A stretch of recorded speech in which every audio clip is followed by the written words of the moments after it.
Have you ever asked yourself why bad things happen to good people? Have you ever felt crushed by situations you didn't cause, praying for answers that never seem to come? Maybe right now you're battling loss, injustice, or a painful silence from God that you can't explain. If so, then this story is not just about a man named Job, it's about you. It's about every tear you've cried in the dark. Every invisible battle you've fought just to keep your faith alive when everything around you is falling apart. The story of Job is the hardest test in the Bible, and every Christian must understand it. Because in the middle of the deepest pain, God was still moving behind the scenes.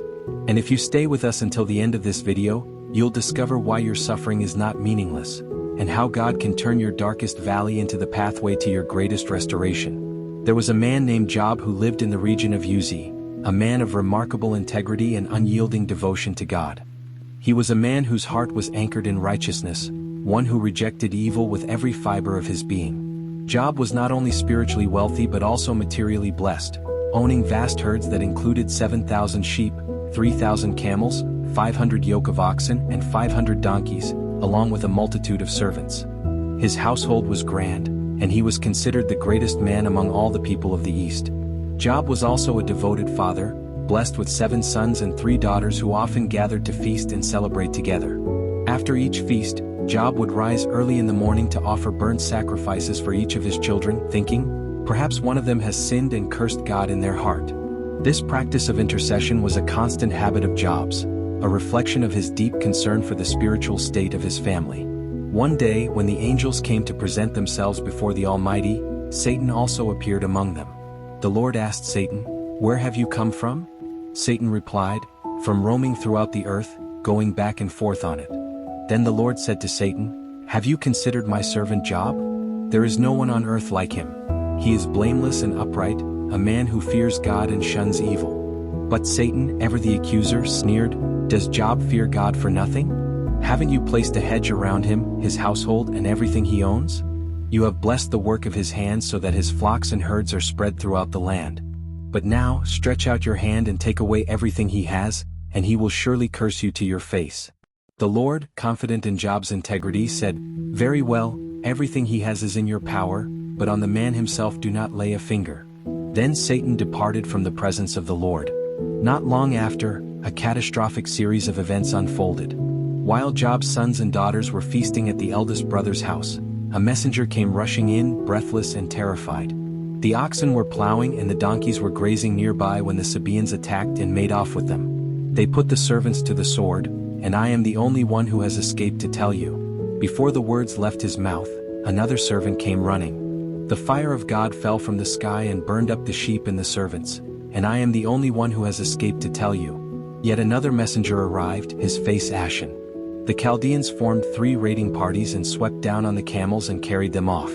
They put the servants to the sword, and I am the only one who has escaped to tell you. Before the last words could be uttered, another messenger came, his voice trembling with dread.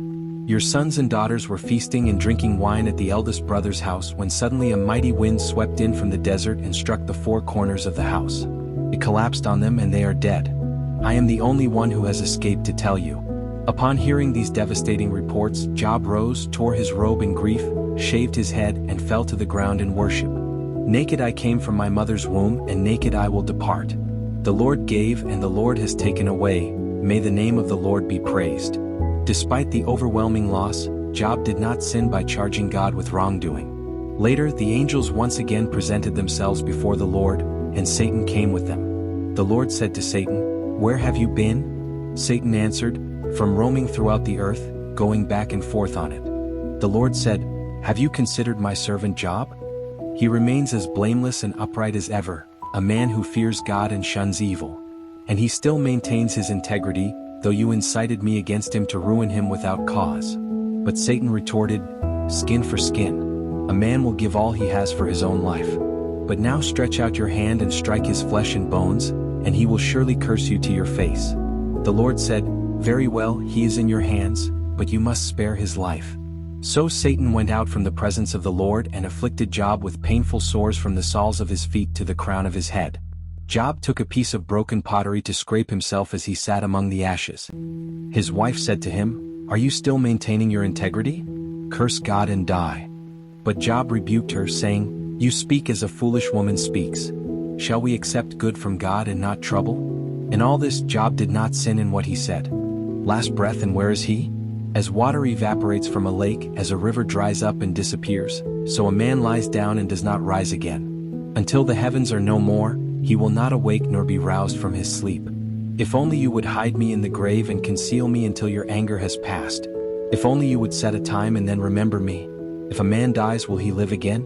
All the days of my heart service I will wait for my renewal to come. You will call and I will answer you. You will long for the creature your hands have made. But now you count my steps and keep track of my sins. My transgressions are sealed up in a bag. You cover over my iniquity. But as a mountain erodes and crumbles, and as a rock is moved from its place, as water wears away stones and torrents wash away the soil, so you destroy a man's hope. You overpower him once for all and he is gone. You change his countenance and send him away. His sons are honored, but he does not know it. They are brought low, but he does not see it. He feels only the pain of his own body and mourns only for himself. Then Eliphaz the Temanite replied, Would a wise man answer with empty knowledge or fill his belly with the hot east wind? Would he argue with useless words, with speeches that have no value? But you even undermine piety and hinder devotion to God. Your sin prompts your mouth. You adopt the tongue of the crafty. Your own mouth condemns you, not mine. Your own lips testify against you. Are you the first man ever born? Were you brought forth before the hills? Do you listen in on God's counsel? Do you limit wisdom to yourself? What do you know that we do not know? What insights do you have that we do not have? Both the gray-haired and the aged are on our side, men even older than your father. Are God's consolations not enough for you, words spoken gently to you? Why has your heart carried you away, and why do your eyes flash so that you vent your rage against God and pour out such words from your mouth? What is man that he could be pure, or one born of woman that he could be righteous? If God places no trust in his holy ones, if even the heavens are not pure in his eyes, how much less man, who is vile and corrupt, who drinks up evil like water? Listen to me and I will explain to you. Let me tell you what I have seen, what wise men have declared, hiding nothing received from their ancestors, to whom alone the land was given when no alien passed among them. The wicked man rides in pain all his days, the years reserved for the ruthless. Terrifying sounds fill his ears. When all seems well, marauders attack him. He despairs of escaping the darkness. He is marked for the sword. He wanders about for food like a vulture. He knows the day of darkness is at hand. Distress and anguish fill him with terror. They overwhelm him like a king poised to attack, because he shakes his fist at God and vaunts himself against the Almighty, defiantly charging against him with a thick, strong shield. Though his face is covered with fat and his waist bulges with flesh, he will inhabit ruined towns and houses where no one lives, houses crumbling to rubble. He will no longer be rich and his wealth will not endure, nor will his possessions spread over the land. He will not escape the darkness. A flame will wither his shoots, and the breath of God's mouth will carry him away. Let him not deceive himself by trusting what is worthless, for he will get nothing in return. Before his time he will be paid in full, and his branches will not flourish. He will be like a vine stripped of its unripe grapes, like an olive tree shedding its blossoms. For the company of the godless will be barren, and fire will consume the tents of those who love bribes. They conceive trouble and give birth to evil, their womb fashions deceit. Job replied, I have heard many things like these. You are miserable comforters, all of you. Will your long-winded speeches never end? What ails you that you keep on arguing? I also could speak like you if you were in my place.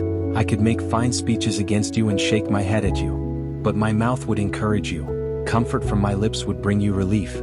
Yet if I speak, my pain is not relieved, and if I refrain, it does not go away. Surely, God, you have worn me out. You have devastated my entire household. You have shriveled me up, and it has become a witness. My gauntness rises up and testifies against me. God assails me and tears me in his anger and gnashes his teeth at me. My opponent fastens on me his piercing eyes. People open their mouths to jeer at me. They strike my cheek in scorn and unite together against me. God has turned me over to the ungodly and thrown me into the clutches of the wicked. All was well with me, but he shattered me. He seized me by the neck and crushed me. He has made me his target. His archers surround me. Without pity he pierces my kidneys and spills my gall on the ground. Again and again he bursts upon me. He rushes at me like a warrior. I have sewed sackcloth over my skin and buried my brow in the dust. My face is red with weeping, dark shadows ring my eyes. Yet my hands have been free of violence and my prayer is pure. Well, we're almost at the end, but I noticed that you still haven't left your like. This is very important for YouTube to continue sharing our content with you, so leaving a like is free and will help you. Thank you, and let's get back to the video. Job replied, his voice heavy with sorrow and exhaustion. How long will you torment me and crush me with words? 10 times now you have reproached me, shamelessly you attack me.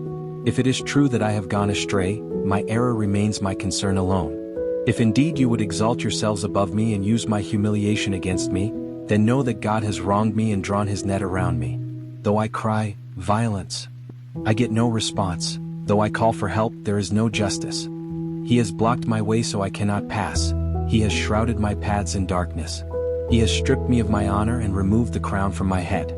He tears me down on every side till I am gone. He uproots my hope like a tree. His anger burns against me. He counts me among his enemies. His troops advance in force.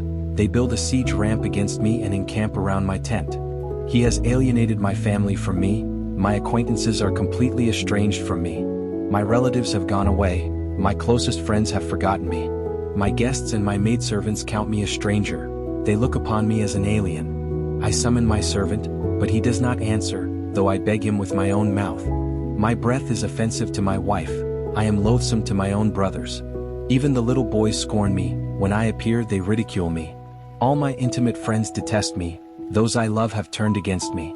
I am nothing but skin and bones. I have escaped with only the skin of my teeth. Have pity on me, my friends, have pity, for the hand of God has struck me. Why do you pursue me as God does? Will you never get enough of my flesh? Oh, that my words were recorded, that they were written on a scroll, that they were inscribed with an iron tool on lead, or engraved in rock forever. I know that my Redeemer lives, and that in the end he will stand upon the earth. And after my skin has been destroyed, yet in my flesh I will see God. I myself will see him with my own eyes, I, and not another. How my heart yearns within me. If you say, how will we hound him, since the root of the trouble lies in him? You should fear the sword yourselves, for wrath will bring punishment by the sword, and then you will know that there is judgment. Then Zophar the Naamathite replied, my troubled thoughts prompt me to answer because I am greatly disturbed. I hear a rebuke that dishonors me, and my understanding inspires me to reply. Surely you know how it has been from of old, ever since mankind was placed on the earth, that the mirth of the wicked is brief, the joy of the godless lasts but a moment. Though the pride of the godless person reaches to the heavens and his head touches the clouds, he will perish forever like his own dung. Those who have seen him will say, where is he? Like a dream he flies away, no more to be found, banished like a vision of the night. The eye that saw him will not see him again. His place will look on him no more. His children must make amends to the poor. His own hands must give back his wealth. The youthful vigor that fills his bones will lie with him in the dust. Though evil is sweet in his mouth and he hides it under his tongue, though he cannot bear to let it go and keeps it in his mouth, yet his food will turn sour in his stomach. It will become the venom of serpents within him. He will spit out the riches he swallowed. God will make his stomach vomit them up. He will suck the poison of serpents. The fangs of an adder will kill him. He will not enjoy the streams, the rivers flowing with honey and cream. What he toiled for he must give back uneaten. He will not enjoy the profit from his trading. For he has oppressed the poor and left them destitute. He has seized houses he did not build. Surely he will have no respite from his craving. He cannot save himself by his treasure. Nothing is left for him to devour. His prosperity will not endure. In the midst of his plenty, distress will overtake him. The full force of misery will come upon him. When he has filled his belly, God will vent his burning anger against him and rain down his blows upon him. Though he flees from an iron weapon, a bronze-tipped arrow pierces him. He pulls it out of his back, the gleaming point out of his liver. Terrors will come over him. Total darkness lies in wait for his treasures. A fire unfanned will consume him and devour what is left in his tent. The heavens will expose his guilt. The earth will rise up against him. A flood will carry off his house, rushing waters on the day of God's wrath. Such is the fate God allots the wicked, the heritage appointed for them by God. Job responded, weary yet resolute. Listen carefully to my words. Let this be the consolation you give me. Bear with me while I speak, and after I have spoken, mock on. Is my complaint directed to a human being? Why should I not be impatient? Look at me and be appalled. Clap your hand over your mouth. When I think about this, I am terrified. Trembling seizes my body. Why do the wicked live on, growing old and increasing in power? They see their children established around them, their offspring before their eyes. Their homes are safe and free from fear, the rod of God is not upon them. Their bulls never fail to breed, their cows calve and do not miscarry. They send forth their children as a flock, their little ones dance about. They sing to the music of tambourine and lyre, they make merry to the sound of the pipe. They spend their years in prosperity and go down to the grave in peace. Yet they say to God, "Leave us alone. We have no desire to know your ways. Who is the Almighty that we should serve him? What would we gain by praying to him?" But their prosperity is not in their own hands, so I stand aloof from the counsel of the wicked. Yet how often is the lamp of the wicked snuffed out? How often does calamity come upon them, the fate God allots in his anger? How often are they like straw before the wind, like chaff swept away by a gale? It is said, God stores up the punishment of the wicked for their children. Let him repay the wicked so that they themselves will experience it. Let their own eyes see their destruction. Let them drink the cup of the wrath of the Almighty. For what do they care about the families they leave behind when their allotted months come to an end? Can anyone teach knowledge to God since he judges even the highest? One person dies in full vigor, completely secure and at ease, well-nourished in body, bones rich with marrow. Another dies in bitterness of soul, never having enjoyed anything good. Side by side they lie in the dust, and worms cover them both. Job's voice was heavy with sorrow, yet beneath the weight of his suffering, a glimmer of hope began to surface. I know that my Redeemer lives, and that in the end he will stand upon the earth. And after my skin has been destroyed, yet in my flesh I will see God. I myself will see him with my own eyes, I and not another. How my heart yearns within me. But even as Job clung to this fragile hope, his friends continued to misunderstand him. Eliphaz, Bildad, and Zophar pressed on, insisting that Job's suffering was due to some hidden sin, a dark and unconfessed wickedness. Each of them took turns to lecture Job, their words sharper than knives, each cutting deeper into his already wounded spirit. Eliphaz said, "Can a man be of benefit to God? Can even a wise person benefit him? Is it for your piety that he rebukes you and brings charges against you? Is not your wickedness great? Are not your sins endless?" Bildad added, "The lamp of the wicked is snuffed out, the flame of his fire stops burning. The light in his tent becomes dark, the lamp beside him goes out." And Zophar proclaimed, "Surely such is the dwelling of the wicked, this is the place of one who does not know God." But Job would not relent. He knew in the depths of his soul that he had walked blamelessly before God. "If only I could find him," Job cried, "if only I could go to his dwelling. I would state my case before him and fill my mouth with arguments. I would find out what he would answer me and consider what he would say. Would he oppose me with great power? No, he would not press charges against me. There the upright can establish their innocence before him, and there I would be delivered forever from my judge." Yet, despite his insistence, the heavens remained silent. And in the silence, Job's questions grew louder. Why are times not kept by the Almighty? Why do those who know him never see his days of judgment? Why do the wicked live on, growing old and increasing in power? Why do they see their children established around them, their offspring before their eyes? Why do they spend their years in prosperity and go down to the grave in peace? The silence was deafening. But then, from within the whirlwind, the voice of the Almighty thundered. "Who is this that obscures my plans with words without knowledge? Brace yourself like a man. I will question you and you shall answer me. Where were you when I laid the earth's foundation? Tell me if you understand. Who marked off its dimensions? Surely you know. Who stretched a measuring line across it? On what were its footings set, or who laid its cornerstone, while the morning stars sang together and all the angels shouted for joy?" God's words rolled like thunder, each question a wave crashing against the shore of Job's limited understanding. Have you journeyed to the springs of the sea or walked in the recesses of the deep? Have you entered the storehouses of the snow or seen the storehouses of the hail? Do you send the lightning bolts on their way? Do they report to you, "Here we are"? Job was silenced. The sheer magnitude of God's power and wisdom overwhelmed him. All his questions, all his complaints, evaporated in the light of God's presence. "I know that you can do all things," Job whispered. "No purpose of yours can be thwarted. Surely I spoke of things I did not understand, things too wonderful for me to know. My ears had heard of you, but now my eyes have seen you. Therefore I despise myself and repent in dust and ashes." And the Lord, who had been silent for so long, finally turned to Job's friends. My anger burns against you, Eliphaz, and against your 2 friends, for you have not spoken the truth about me as my servant Job has. Now take 7 bulls and 7 rams and go to my servant Job and sacrifice a burnt offering for yourselves. My servant Job will pray for you, and I will accept his prayer and not deal with you according to your folly." Job's heart, once broken and crushed, began to mend as he prayed for those who had wronged him. And the Lord restored his fortunes and gave him twice as much as he had before. All his brothers and sisters and everyone who had known him came and ate with him in his house. They comforted and consoled him over all the trouble the Lord had brought upon him, and each gave him a piece of silver and a gold ring. The Lord blessed the latter part of Job's life more than the first. He had 14,000 sheep, 6,000 camels, 1,000 yoke of oxen and 1,000 donkeys. And he also had 7 sons and 3 daughters. The first daughter he named Jemimah, the second Keziah, and the third Karen-Happuch. Nowhere in all the land were there found women as beautiful as Job's daughters, and their father granted them an inheritance along with their brothers. After this, Job lived 140 years. He saw his children and their children to the 4th generation. And so Job died an old man and full of days. The story of Job is not just a tale of suffering but a testimony of the power of faith in the midst of trials. Though Job was stripped of everything, his health, wealth, family, and dignity, he held on to one unshakable truth, that his Redeemer lives.